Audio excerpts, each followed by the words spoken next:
أعوذ بالله من الشيطان الرجيم بسم الله الرحمن الرحيم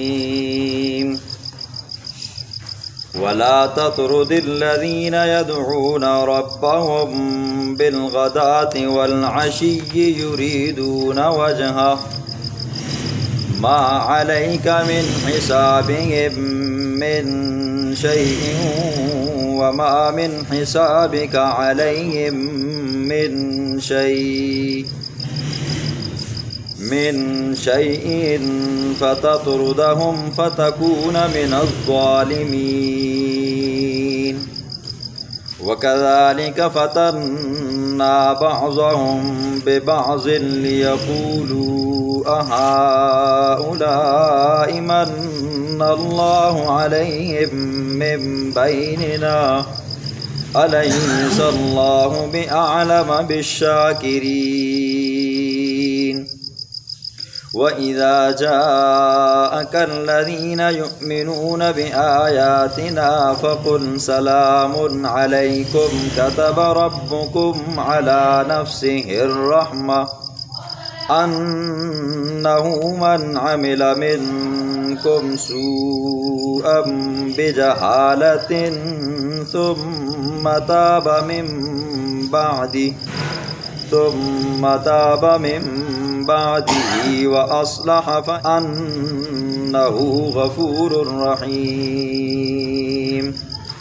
وكذلك نفصل الآيات ولتستبين سبيل المجرمين صدق اللہ العظیم۔ ما قبل درس میں اللہ رب العزت نے منصب نبوت کو بیان فرمایا، ساتھ میں مشرکین کے طرح طرح کے سوالوں کا بھی جواب دیا۔ آج اللہ رب العزت مشرکین کو نئے انداز کے ساتھ دعوت ایمان دے رہے ہیں۔ ان آیات کا شان نزول مفسرین نے یہ بیان فرمایا ہے، ایک مرتبہ اللہ کے پیغمبر نے یہ ارادہ کیا کہ جا کر مشرکین مکہ کے جو سردار ہیں براہ راست ان سے ملاقات کی جائے، ان کو جا کر دعوت ایمان دی جائے، خصوصی گشت کیا جائے، ہر ایک کے پاس جایا جائے۔ حضور صلی اللہ علیہ وسلم سرداروں کے پاس گئے، کچھ سرداروں نے تو انکار کر دیا ملاقات کرنے کا، کچھ نے اقرار کیا وقت دینے کا، لیکن وقت تو دیا لیکن حضور کی بات نہ مانی۔ کچھ نے یہ بہانے بنائے ہم بیمار ہیں، یا یہ ہے کہ اپنے بچوں کو بھیجا جا کر کہو ہم گھر میں نہیں ہیں۔ تو حضور صلی اللہ علیہ وسلم واپس ہوئے۔ پھر اسی طرح ایک مرتبہ مشرکین مکہ نے پھر ایک پروگرام بنایا کہ جا کر اس پیغمبر سے ملاقات کرتے ہیں اور اس کے اوپر طرح طرح کے سوال کرتے ہیں، طرح طرح کے مطالبے کرتے ہیں، اس کو پریشان کرتے ہیں۔ تو اس کی جو باتیں ہوں گی ہم نے ماننی نہیں ہیں، لیکن الٹا اس کو پریشان کرنا ہے۔ اب جب وہ مشرکین مکہ کے وہ سردار آئے، بڑے وڈیرے حضور کے پاس آئے تو کہنے لگے ہم آپ کی محفل میں آئے ہیں، آپ کے پاس آئے ہیں اور ہم آپ کی بات سننا چاہتے ہیں، لیکن ہماری شرط یہ ہے کہ یہ آپ کی محفل میں جو لوگ بیٹھے ہوئے ہیں العیاذ باللہ، یہ کمی اور گھٹیا لوگ، یہ جو ہمارے غلام تھے، آپ ان کو ہماری محفل سے اٹھاؤ گے تو تب ہم آپ کی بات سنیں گے۔ اللہ کے پیغمبر کے دل میں یہ خیال آیا کہ کچھ دیر کے لیے ان کو سیٹ پہ کر کے ان کو دعوت ایمان دیتا ہوں، اگر یہ سردار مسلمان ہو گئے تو پوری ان کی قومیں نیچے بستیاں خاندان کیا ہو جائیں گے جی، مسلمان ہوتے جائیں گے۔ اور فقہی نقطہ نظر بھی یہ ہے، شرعی مسئلہ بھی یہ ہے کہ اگر استاد آپ نے کسی شاگرد کو کہے کہ کچھ وقت کے لیے محفل سے اٹھ جاؤ تو کہہ سکتا ہے، یہ اختیار ہوتا ہے۔ پیر آپ نے مرید کو اگر کچھ وقت کے لیے اٹھائے محفل سے کہ اٹھ جاؤ تو اٹھا سکتا ہے جی۔ اسی طرح استاد شاگرد جو بھی ہے جی، والد ہے وہ آپ نے کسی بچے کو کہتے ہیں محفل سے اٹھ جاؤ تو یہ اس کو اختیار ہے۔ ہر اوپر والا اپنے ماتحت کو اگر اپنی محفل سے کچھ وقت کے لیے اٹھائے تو شرعی نقطہ نگاہ سے کوئی غلط بات نہیں ہے، یہ اس کو اختیار ہے۔ اور اللہ کا پیغمبر ہے، اس کو تو کئی گنا زیادہ اختیار ہے۔ تو حضور صلی اللہ علیہ وسلم کے دل کے اندر خیال آیا تو اللہ کی رحمت کو گوارا نہ ہوا کہ میرے وہ فقیر، وہ غریب جو میرا دین سیکھنے کے لیے میرے پیغمبر کے پاس آتے ہیں، یہ میرے پیغمبر کی محفل سے اٹھیں۔ خیر، یہ وہ صحابہ تھے جو حضور صلی اللہ علیہ وسلم کے پاس آیا کرتے تھے، دین حاصل کیا کرتے تھے۔ مدرسہ اصحاب صفہ تھا، نہ ان کی تجارت تھی، نہ ان کی کوئی زراعت تھی، نہ ان کا کوئی اور پیشہ تھا۔ صاحب استطاعت صحابہ ان کو کھانا کھلایا کرتے تھے، پلایا کرتے تھے، تو یہ دین سیکھا کرتے تھے۔ تو اللہ نے فرمایا وَلَا تَطْرُدِ الَّذِينَ يَدْعُونَ رَبَّهُمْ، میرے پاک پیغمبر مت دور کر ان لوگوں کو یدعون ربہم جو اپنے رب کو یاد کرتے ہیں،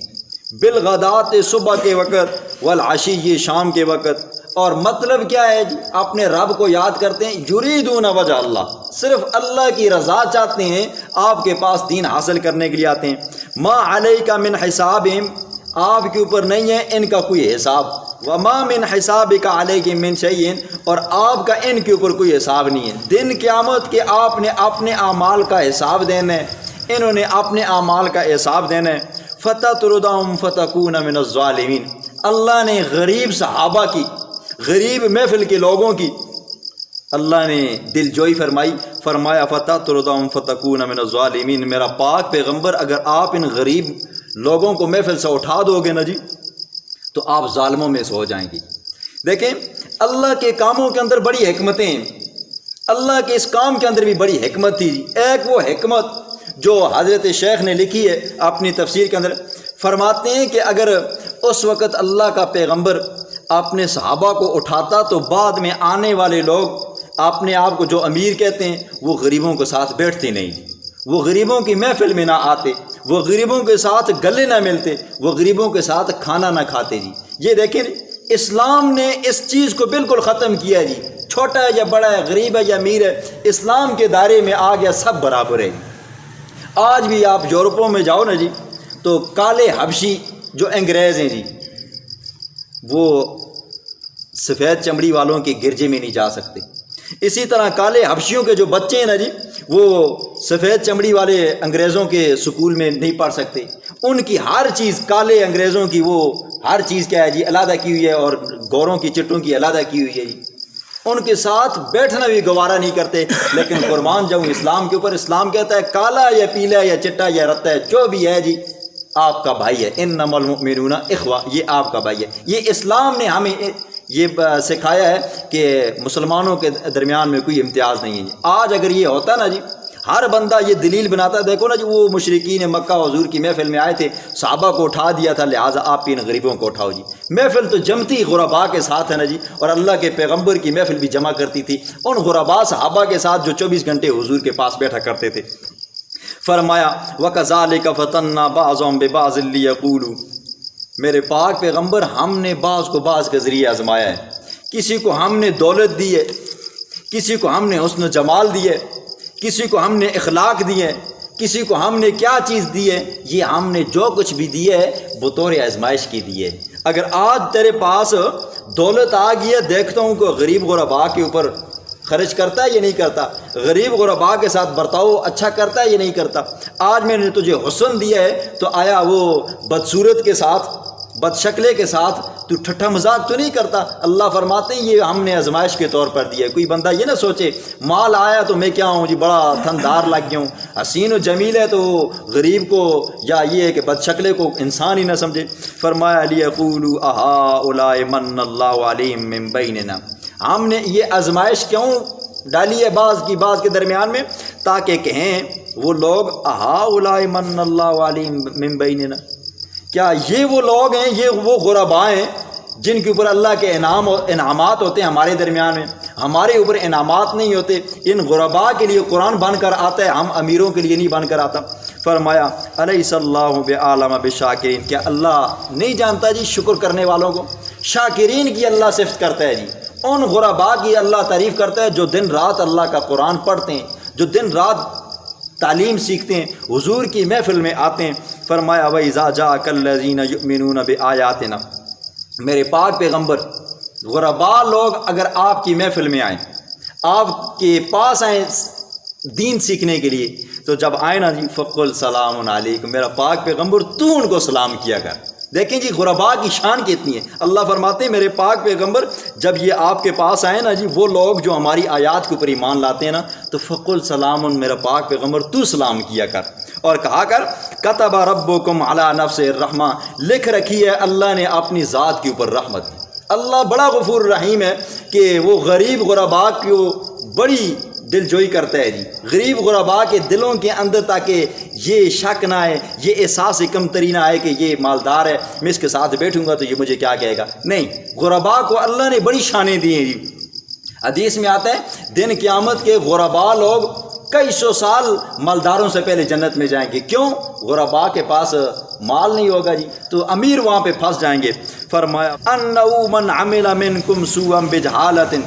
بے شک تم میں سے جو بندہ عمل کرے برا بجہالۃ، نادانی کے طور پر، نادانی سمجھے جی، جہالت کہتے ہیں کہ اس کو جہالت نہ سمجھی کے طور پر کوئی بندہ کام کر دیتا ہے۔ اب یہ جہالت دو طرح کی ہوتی ہے، بعض وہ دوست احباب ہوتے ہیں، وہ بھائی ہوتے ہیں جن کو مسئلے کا پتہ نہیں ہوتا جی، وہ برائی کر ڈالتے ہیں، تو اللہ فرماتے ہیں کوئی بندہ یہ کام کر ڈالے بعد میں توبہ کرے میں اسے معاف کر دوں گا۔ دوسری جہالت وہ ہوتی ہے بندے کو پتہ ہوتا ہے یہ کام گناہ کا ہے، لیکن اس بندے کو یہ پتہ نہیں ہوتا اس کے اوپر اللہ مجھے سزا کتنی دے گا جی، بعد میں پتہ چلتا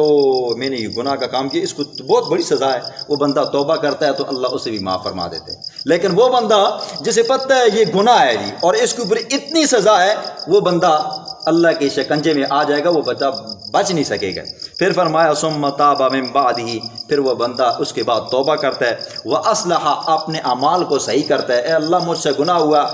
انجانے کے اندر، بے خبری کے اندر، تو مجھے کیا کر، معاف کر۔ فَأَنَّهُ غفور الرحیم، وہ اللہ غفور الرحیم ہے، بخشنے والے ہیں۔ اب کچھ لوگ غفور الرحیم کا مطلب بھی الٹا نکالتے ہیں جی، ہر قسم کا گناہ کرتے ہیں نا جی، کہہ دیتے ہیں او اللہ بڑا غفور رحیم ہے جی، بخش دے گا جی، کسی کی پٹائی کرنی ہو تو پٹائی کر کے کہہ دیتے ہیں اللہ غفور رحیم ہے جی، کسی کا حق مارنا ہو حق مار کے کہتے ہیں اللہ غفور رحیم ہے، کچھ بھی کرو نا جی بعد میں کہہ دیتے ہیں اللہ غفور رحیم ہے۔ یہ وہ میرے بھائی ہیں جو یہ سمجھتے ہیں اللہ غفور رحیم ہے، ان کو یہ سمجھنا چاہیے غفور الرحیم کا مطلب کیا ہے جی۔ غفور الرحیم کا مطلب یہ ہے اللہ کے اگر حق ہیں جی، نمازیں آپ سے چھوٹی ہیں، روزے آپ سے چھوٹے ہیں، عبادات میں سے حج آپ سے چھوٹے، اللہ کا کوئی بھی کسی قسم کا حق ہے آپ سے چھوٹے، اور آپ جب تک اس حق کو ادا نہیں کرو گے تو اللہ نہیں معاف کرے گا۔ غفور رحیم کا مطلب ہے اب کسی بندے کی 2 نمازیں رہ گئی ہیں، 100 نمازیں رہ گئی ہیں، 20 نمازیں رہ گئی ہیں، جب تک وہ بندہ اس کو ادا نہیں کرے گا تو وہ بندہ بخشا نہیں جائے گا جی۔ اور اگر مر گیا تو اس کے ورثاء جب تک پیچھے سے اس کا فدیہ ادا نہیں کریں گے تو وہ بندہ وہاں سے بچ نہیں سکتا جی۔ لوگوں نے یہ سمجھ رکھا ہے کہ غفور رحیم ہے، جو آیا حرام کھایا یا اللہ کے حق مارے ہیں تو وہ کیا ہو جائیں گے جی، نمازیں معاف ہو جائیں گی، روزے معاف ہو جائیں گی۔ نہیں، جب تک کہ ان کا فدیہ نہیں دو گے جانے کے بعد یہ معاف نہیں ہوگی۔ پھر اسی طرح وہ حق جو بندوں کے ہیں جی، جب تک بندہ معاف نہیں کرے گا جی تو اللہ فرماتے ہیں یہ سوچ کر مت آنا میں غفور رحیم ہوں، بندے کا حق دینا پڑے گا، دنیا میں دو، اگر یہاں پر نہیں دو گے تو وہاں پر تمہیں اپنی نیکیاں دے کر اپنی جان چھڑانی پڑے گی، اور اگر جان نہ چھوٹے گی تو پھر وہ بندے کے سارے گناہ تمہارے نامہ اعمال کے اندر ڈالے جائیں گے۔ اس لیے غفور رحیم کا مطلب یہ ہے اللہ کا حق ادا کرو، پھر جو کمی کوتاہی ہوگی نا جی اللہ اسے معاف کرے گا۔ بندوں کے حق ادا کرو، پھر جو کون کسر رہ جائے گی نا جی تو اللہ اس کو معاف فرمائے گا۔ آگے اللہ فرماتے ہیں وَكَذَلِكَ نُفَصِّلُ الْآيَاتِ، اسی طرح ہم کھول کھول کر بیان کرتے ہیں۔ نفصل الآیات، ہم اپنی آیات کو کھول کھول کر بیان کرتے ہیں۔ کیوں؟ وَلِتَسْتَبِينَ سَبِيلُ الْمُجْرِمِينَ، تاکہ مجرموں کو پتہ چل جائے یہ راستہ کدھر جا رہا ہے، مجرموں کو اپنے راستے کا پتہ چل جائے یہ ہم جنت کے راستے پہ جا رہے ہیں یا جہنم کے راستے پہ جا رہے ہیں۔ اس لیے اللہ ہر مسئلے کو کھول کھول کر بیان کرتا ہے، اور قرآن بھی ہے نا جی، قرآن کسی تبیان لکل شیء، ہر مسئلے کی وضاحت کرتا ہے۔ یہ اس بندے کو سمجھ آتی ہے جو قرآن کو سنتا ہے۔ بسم اللہ الرحمن الرحیم۔ وَلَا تَطْرُدِ الَّذِينَ، مت ہٹائیں الذین ان لوگوں کو، وَلَا تَطْرُدِ الَّذِينَ میرا پاک پیغمبر مت دور کریں ان لوگوں کو، یدعون ربہم جو اپنے رب کو یاد کرتے ہیں، بالغداۃ صبح کے وقت، والعشی شام کے وقت، یعنی صبح و شام ہر وقت اپنے رب کو یاد کرتے ہیں، یریدون وجہہ ارادہ ان کا اللہ کی رضا حاصل کرنا ہے، ما علیک من حسابہم نہیں ہے آپ کے اوپر ان کا حساب، من شیئن ذرہ برابر بھی، وما من حسابک علیہم من شیئن، میرا پاک پیغمبر، اور آپ کے اوپر ان کا کوئی حساب نہیں ہے۔ فتطردہم، پس آپ کا ہٹانا ان غریب غربا صحابہ کو اپنی محفل سے، فتکون من الظالمین، پس تو ہو جائے گا ظالموں میں سے۔ وکذالک، اور اسی طرح فتننا، ہم آزماتے ہیں، بعضہم ببعض، ان میں سے بعض کو بعض کے ذریعے، لیقولوا، تاکہ کہیں وہ لوگ، اہؤلاء، کیا یہ وہ لوگ ہیں، من اللہ علیہم، جن کے اوپر اللہ نے احسان کیا ہے، من بیننا، ہمارے درمیان میں، الیس اللہ بعلم بالشاکرین، کیا اللہ نہیں ہے خوب جاننے والا شکر کرنے والوں کو، حق شناسوں کو۔ وَإِذَا جَاءَكَ الَّذِينَ، اور جب آپ کے پاس آئیں وہ لوگ، یؤمنون بآیاتنا، وہ ہماری آیات کے اوپر ایمان رکھتے ہیں، فقل، پس کہ میرا پاک پیغمبر تو، سلام علیکم، تمہارے اوپر سلامتی ہو، کتب ربکم، لکھ رکھا ہے اللہ نے، علی نفس الرحمہ، اپنی ذات کے اوپر رحمت کو، انہو، بے شک، من عملہ، جو بندہ کرے، منکم، تم میں سے، سوءاً، برائی، بجہالت، نہ سمجھی کے طور پر، ثم تاب، پھر وہ بندہ بعد میں توبہ کرے، من بعد ہی، اس کے بعد، واصلح، پھر اپنے ایمان کی اصلاح کرے، اپنے اعمال کی اصلاح کرے، فانہ غفور الرحیم، پس بے شک پھر اللہ رب العزت غفور ہے، بخشنے والا ہے، رحیم ہے، مہربان ہے۔ وکذالک، اور اسی طرح، نفصل الآیات، ہم کھول کھول کر بیان کرتے ہیں آیات کو، ولتستبین سبیل المجرمین، تاکہ واضح ہو جائے مجرموں کا راستہ۔